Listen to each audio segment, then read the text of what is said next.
पत्नी की लाश बेचकर बच्चों के लिए खाना लाया हरिया। सभी लोग अपने अपने घरों में बैठकर बातें कर रहे थे। बेचारा हरिया, अब तो उसके खाने के भी लाले पड़ जाएंगे। पहले तो दोनों पति पत्नी मिलकर मजदूरी करके घर चला लेते थे। अब तो अकेला ही मजदूरी भी करेगा और बच्चों को भी संभालना पड़ेगा। कोई बात कर रहा था, अब तो बच्चों का क्या होगा? बच्चों को कौन देखेगा? उनको बस इन्हीं सब बातों में रात गुजर गई और सुबह होते होते तो हरिया के घर पे लोगों का जमघट लगना शुरू हो गया। चल हरिया उठ, अंतिम संस्कार की तैयारी कर। यूँ बैठकर रोने से कुछ नहीं होगा। वो तो चली गई, अब जो रीति रिवाज है वो तो निभाने ही पड़ेंगे। जल्दी जल्दी सामान ला और सब कुछ जल्दी से निपटा दे। गांव के बिरजू काका ने कहा। भाई और लोगों ने भी हाँ में हाँ मिलाई। जल्दी जा और अंदर से पैसे लाकर दे ताकि हम लोग सामान ले आएं, और उधर से आते में पंडित जी को भी कहते आएंगे। हवन पूजन भी तो करवाना होगा और उनको पंडितों को भोजन वगैरह भी करवाना होता है। अब तो 11 दिन तक काम ही काम है।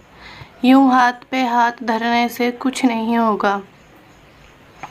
हरिया सब कुछ सुने जा रहा था, पर किससे कहे कि उसे जितना दुख अपनी पत्नी के जाने का है, उससे कहीं ज़्यादा दुख इस बात का है कि ये 11-12 दिन के कर्मकांड करने के लिए उसके पास पैसे नहीं हैं। उसके पास तो अपने बच्चों को खिलाने के भी पैसे नहीं हैं। वो ये सब कहाँ से करेगा? जो कुछ था वो सब दुलारी उसकी पत्नी की बीमारी में खर्च हो गया।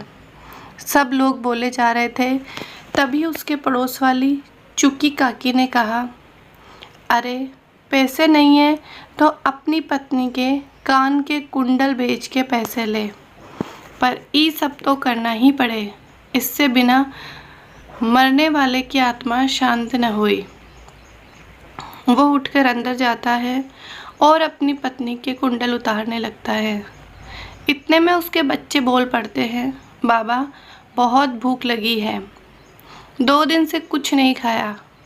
वो अपने बच्चों की तरफ देखता है और सोचता है कि अगर ये कुंडल बेच के सारे पैसे क्रियाक्रम में खर्च कर दिए तो बच्चों को क्या खिलाऊंगा। तभी उसे अपने पत्नी की बात याद आती है कि उसने कहा था कि यदि कुछ हो जाए मुझे तो वो समाज के झूठे देख दिखावे के लिए पैसा खर्च नहीं करेगा। और जैसा एक बार उसने डॉक्टर साहब को कहते सुना था कि अगर कोई अपनी मर्जी से किसी की देह दान करता है तो उसके बदले उसको पैसा मिलता है और किसी ज़रूरतमंद की मदद हो जाती है।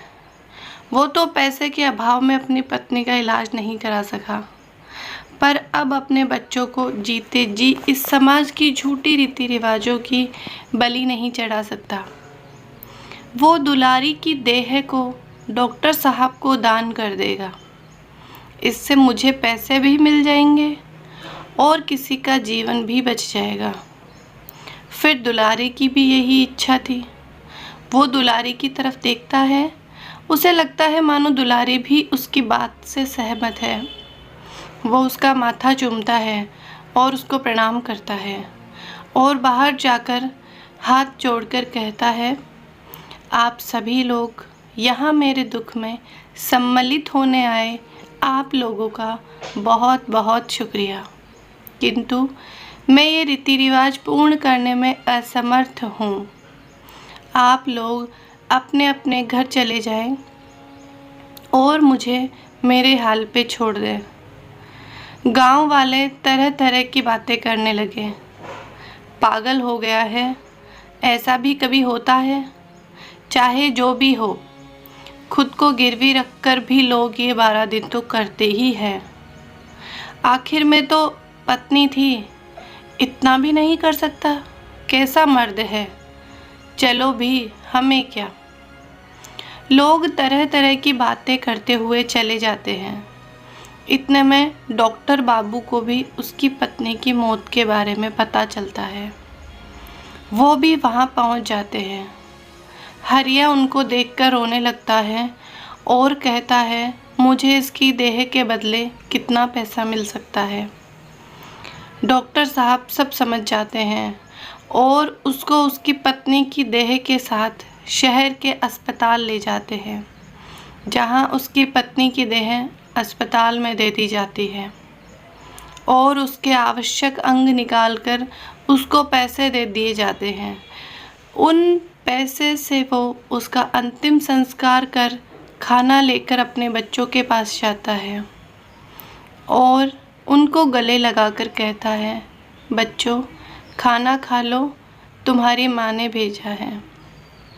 तो दोस्तों, आपको हमारी ये कहानी कैसी लगी प्लीज़ कमेंट में ज़रूर बताइएगा और लाइक एंड सब्सक्राइब करना मत भूलिएगा।